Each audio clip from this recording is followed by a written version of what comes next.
नमस्कार, मेरा नाम मोदी सिंह राठौड़ है और आप देख रहे हैं Mokazi TV news website, online news. और मोकाजी टीवी की गूगल प्ले स्टोर पर ऐप भी है जो आप गूगल प्ले स्टोर पर इंस्टॉल कर सकते हैं। साथ ही गूगल के अलावा mokazi.tv.com वेबसाइट भी है और हमारा ऐप जो है उसको आप इंस्टॉल करके ब्राउजिंग से बच सकते हैं। दोस्तों, आज का जो न्यूज़ कवरिंग का हमारा पहला टॉपिक है उसमें मुलायम सिंह यादव जो कल 10 अक्टूबर 2022 को जिनका निधन वेदांता दिल्ली हॉस्पिटल में हुआ, वो काफ़ी सीरियस थे और डॉक्टरों की निगरानी में थे। डॉक्टरों ने आईसीयू में शिफ्ट किया, लेकिन काफ़ी गहन चिकित्सा अध्ययन के बाद में और सपोर्ट के बाद भी वो सर्वाइव नहीं कर पाए और 10 अक्टूबर 2022 की सुबह वो जो है उनका देहांत हो गया। पीएम नरेंद्र मोदी ने उनके लिए ट्रिब्यूट किया है, श्रद्धांजलि दी है। मुलायम सिंह यादव के निधन पर प्रधानमंत्री ने दी श्रद्धांजलि। प्रधानमंत्री श्री नरेंद्र मोदी ने अनुभवी राजनीतिक श्री मुलायम सिंह यादव के निधन पर शोक व्यक्त किया कि देश की राजनीति में उनका बहुत बड़ा नाम था और 2 बार वो देश के प्रधानमंत्री बनते बनते बच गए। साथ ही वो 1 बार रक्षा मंत्री रहे और 3 बार उत्तर प्रदेश के मुख्यमंत्री रहे। इसके साथ ही उनके काफ़ी लंबे चौड़े राजनीतिक करियर में 1939 में उनका जन्म हुआ सफाई में, जो उत्तर प्रदेश के छोटे से गाँव से वो निकलकर देश की मुख्य राजनीति के अंदर वो आए। उनका निर्णय शक्ति, उनकी वाक शक्ति, उनका राजनीतिक जो सोच समझ थी वो बहुत ही अलग थी। साथ ही उन्होंने समाजवाद के हिसाब से समाजवादी पार्टी को काफ़ी लंबा समय दिया।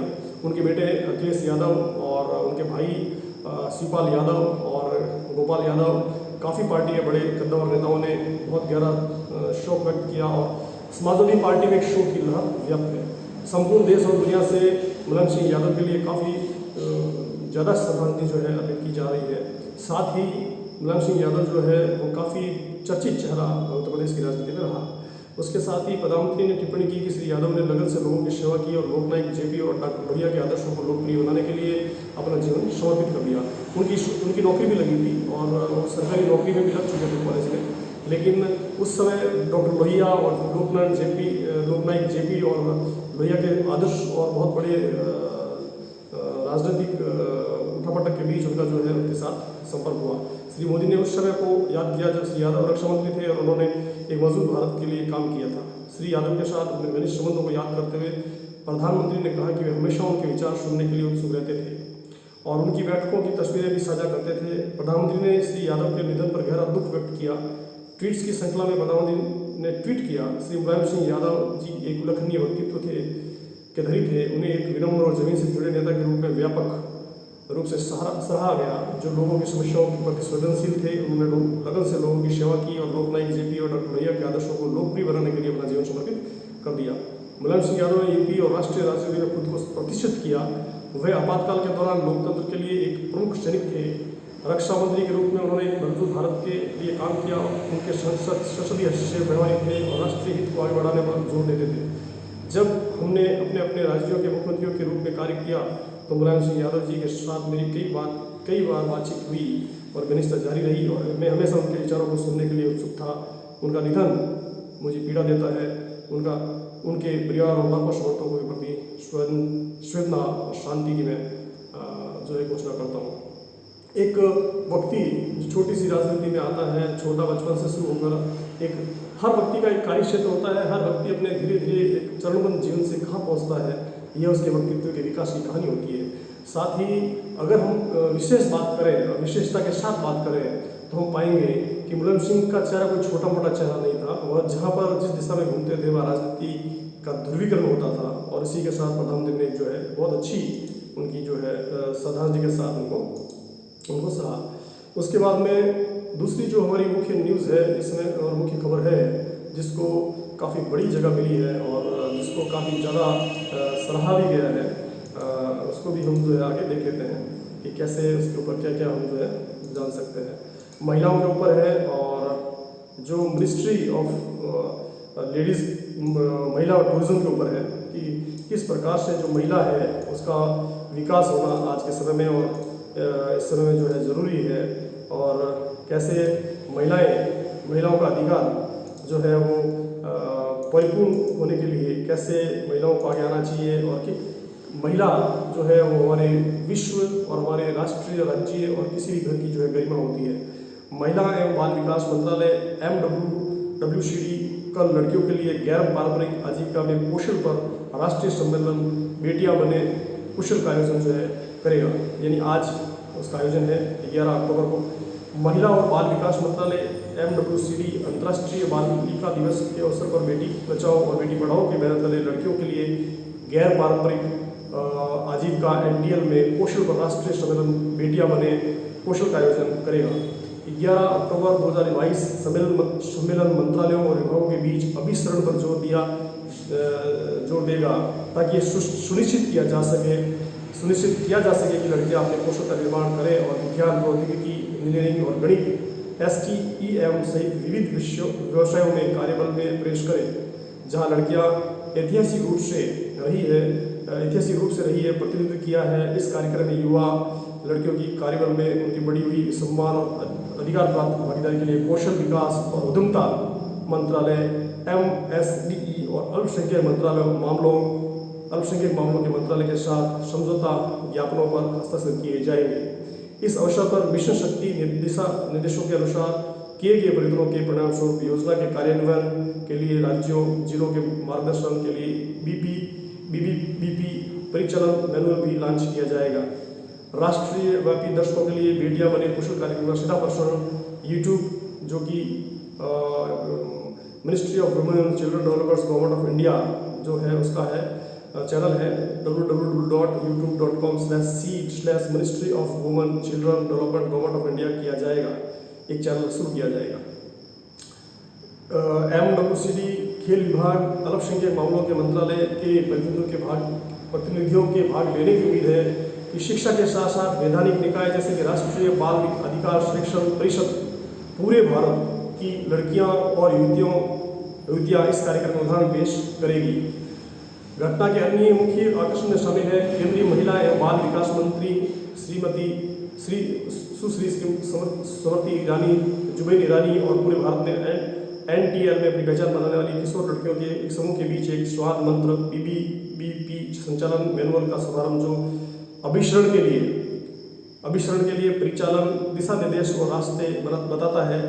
जीवन और रोजगार, कौशल उद्यमिता, कौशल डिजिटल साक्षरता और वित्तीय साक्षरता कौशल पर ध्यान केंद्रित करते हुए 21वीं सदी के कौशल पर MOSDE और MOMA के साथ प्रतिबद्धता की घोषणा चयनित जिलों द्वारा प्रदर्शित जमीन से कौशल पर सर्वोत्तम अभ्यास और उद्योग, गैर सरकारी संगठनों और CSO के उदाहरणों के साथ NTL में लड़कियों और महिला के सतत समावेश पर केस स्टडी आज चलेगी।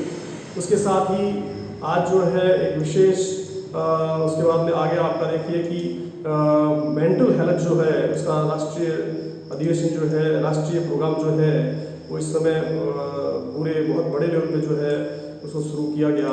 और जिसमें आपने देखा होगा कि हमारा जो मानसिक विकास है, यदि वो सक्षम है और वो सुचारू है तो हम जो है बहुत बेहतर कार्य कर सकते हैं, अन्यथा हम जो है बहुत बेहतर कार्य नहीं कर सकते। उसी को लेकर एक स्पीच जो है, एक प्रोग्राम जो है उसको अंतर्राष्ट्रीय मेंटल हेल्थ प्रोग्राम्स के नाम से जो है किया गया है और उसको आगे आज शायद उसको कोऑर्डिनेट भी किया जाएगा।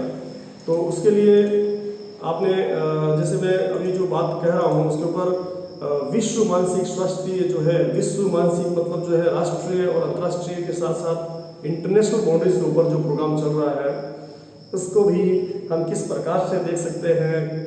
और विश्व मानसिक स्वास्थ्य दिवस के अवसर पर tele mental health assistance and networking across states TeleMANAS पहल शुरू की गई।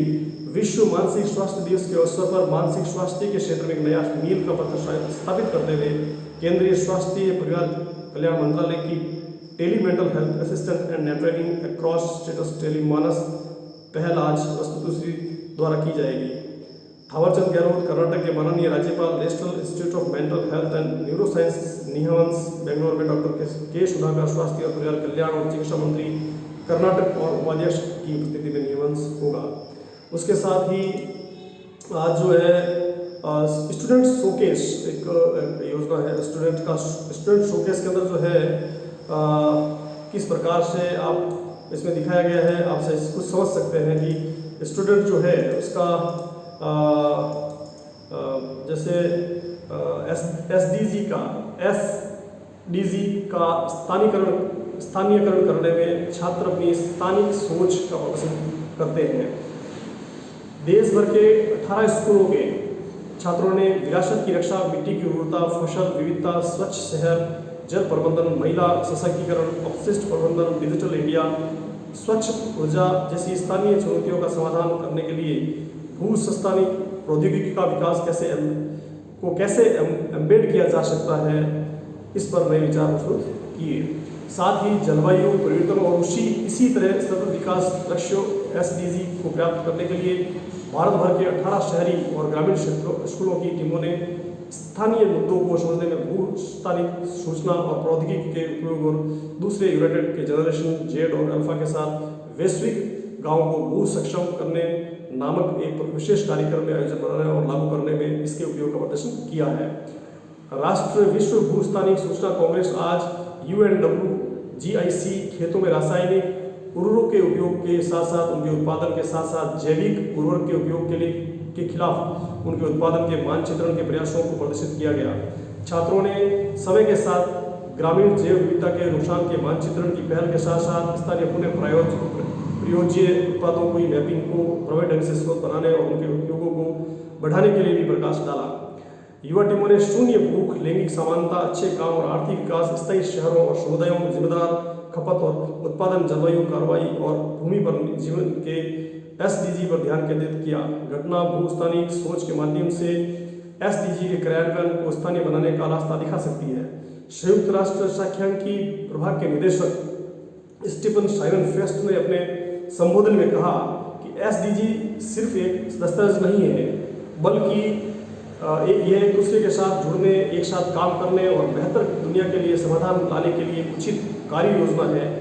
एसडीजी के स्थानीयकरण के लिए सभी परियोजनाएं वास्तव में अविश्वसनीय और महान उदाहरण है। प्रतिस्पर्धा के बाजार इस शस्त्र का उद्देश्य एक दूसरे के साथ बातचीत करना, दोस्त बनाना और भविष्य के में विचारों को आगे बढ़ाने के बारे में चर्चा करना है, ताकि आप एसडीजी के लिए संयुक्त राष्ट्र के प्रतिनिधि बन सकें। डॉक्टर सुभाष पांडे, वैज्ञानिक विज्ञान और प्रौद्योगिकी विभाग डीएसटी, जिन्होंने सत्र की अध्यक्षता की, ने डीएसटी गतिविधियों पर विस्तार से बताया और एसडीजी को स्थानीय बनाने के लिए स्कूल और सामुदायिक स्तर पर भू स्थानिक प्रौद्योगिकी के उपयोग पर जोर दिया। दूसरा, संयुक्त राष्ट्र विश्व भू स्थानिक सूचना Congress UNWGIC 2022 Hyderabad international convention centre HICC Bharat में 10 से 14 अक्टूबर 2022 तक जियो इन बलिंग द ग्लोबल विलेज, कोई भी पीछे नहीं रहना चाहिए, विषय के साथ आयोजित किया जा रहा है। यह वैश्विक भू स्थानिक सूचना प्रबंधन UNGIM पर विशेषज्ञों की संयुक्त राष्ट्र समिति द्वारा आयोजित किया गया है और संयुक्त राष्ट्र के आर्थिक और सामाजिक मामलों के विभाग द्वारा आयोजित किया गया है और विज्ञान और प्रौद्योगिकी विभाग DST द्वारा आयोजित किया गया है। मंत्रालय विज्ञान और प्रौद्योगिकी भारत सरकार के द्वारा ये इसको रखा गया है। इसके साथ ही जो हमारे union finance minister Nirmala Sitharaman है, उन्होंने एक घोषणा की थी और जिसको काफ़ी अच्छा और रिस्पॉन्सिबल माना जा रहा है, क्योंकि फाइनेंस की जो घोषणा होती है अक्सर वो जो है काफ़ी बड़ी और अहम खबर होती है, जिसको काफ़ी खबर अखबारों ने और काफ़ी ऑनलाइन मीडिया ने और अन्य ने जो है उसको मुख्य खबर के रूप में दिया है। केंद्रीय वित्त मंत्री श्रीमती निर्मला सीतारमण 11 से 16 अक्टूबर 2022 तक IMF विश्व बैंक की वार्षिक बैठक में भाग लेने के लिए US आधिकारिक यात्रा पर आज देर रात रवाना हो जाएगी। यानी कल 10 अक्टूबर को जो है हमारे भारत की फाइनेंस मिनिस्टर श्रीमती निर्मला सीतारमण जो है वो US के लिए रवाना हुई, जो विश्व बैंक के साथ उनकी बैठक है और जिसका IMF जो है उसका शेड्यूल है। उसके साथ ही केंद्रीय वित्त मंत्री और कॉर्पोरेट मामले के मंत्री श्रीमती निर्मला सीतारमण 11 अक्टूबर 2022 से आधिकारिक यात्रा पर US की यात्रा करेगी। अपनी यात्रा के दौरान श्रीमती सीतारमण अंतर्राष्ट्रीय मुद्रा कोष IMF और विश्व बैंक की वार्षिक बैठक को G20 वित्त मंत्री और सेंट्रल बैंक गवर्नर FMCBG की बैठकों में भाग लेगी। वित्त मंत्री जापान, दक्षिण कोरिया, सऊदी अरब, ऑस्ट्रेलिया, भूटान, न्यूजीलैंड, मिस्र, जर्मनी, मॉरिशस, यूएई, ईरान और नीदरलैंड से कई देशों के साथ द्विपक्षीय बैठकों में हिस्सा लेगी। वित्त मंत्री आईसीडी, यूरोपीय आयोग और यूएनडीपी के नेताओं और प्रमुखों के साथ आमने सामने बैठकें भी करेगी। एक उच्च स्तरीय बैठक में वित्त मंत्री आपसी हित के मुद्दों पर चर्चा करने के लिए अमेरिकी ट्रेजरी सचिव सुश्री जैनेट येलन और श्री डेविड मलपास, अध्यक्ष विश्व बैंक से अलग अलग मुलाकात करेंगे।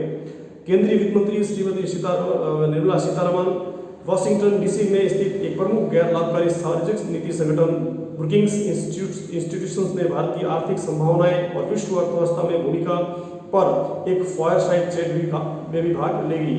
श्रीमती सीतारमण यात्रा के दौरान जॉन हॉपिंग्स यूनिवर्सिटी के school of advanced international studies SAIS में सीतारमण भारत की अनूठी डिजिटल पब्लिक गुड्स डीजीपी कहानी और भारत में प्रौद्योगिकी, वित्त और शासन के इंटरलिंकेज के माध्यम से बनाए गए गुणों प्रभावों पर अपने विचार साझा करेगी। यात्रा के बाद के हिस्से के दौरान केंद्रीय वित्त मंत्री USIBC और USISPF के साथ भारत अमेरिका कॉरिडोर में निवेश और नवाचार को मजबूत करने और भारत की डिजिटल क्रांति में निवेश विषयों पर गोलमेज बैठकों में भाग लेंगे। प्रमुख व्यापारिक नेताओं और निवेशकों के साथ इन बैठकों का उद्देश्य भारत की नीतिगत प्राथमिकताओं को उजागर करना और साथ ही और एक निवेशक गंतव्य के रूप में भारत के आकर्षण को प्रदर्शित करके विदेशी निवेश को सुविधाजनक बनाने के उपयोग उपायों पर भी विचार विमर्श करना है। यह हमारी आज की हेडलाइंस है जो हमने आपके साथ डिस्कस की। ऐसे बहुत से अन्य विषयों के साथ मोकाजी टीवी, मैं आपका दोस्त और host Modi Singh Rathore, as a anchor, editor in chief Mokazi TV, mokazi.tv.com, और आप गूगल प्ले स्टोर पर जो हमारा ऐप है उसको आप इंस्टॉल करें और हमारे नए अपडेट्स और करंट अपडेट्स के बारे में जानें। इसी के साथ यदि आपको हमारा यूट्यूब चैनल मोकाजी टीवी अच्छा लगता है या उसको लाइक, शेयर और सब्सक्राइब कीजिए ताकि हमारे हर नए वीडियोज़ के साथ आप उसको देख सकते हैं। साथ ही आप नोटिफिकेशन बेल को ऑन कीजिए ताकि हमारे हर वीडियोज़ का नोटिफिकेशन, हमारे हर नए वीडियो का नोटिफिकेशन आप तक पहुँच सके और आप जुड़े रहे मोकाजी टीवी और मोकाजी न्यूज़ के साथ। मैं आपका दोस्त और होस्ट मोदी सिंह राठौड़ आपसे लेता हूँ इजाज़त। फिर मिलेंगे एक नई अपडेट्स के साथ, तब तक के लिए दीजिए मुझे इजाज़त। जय हिंद, जय भारत।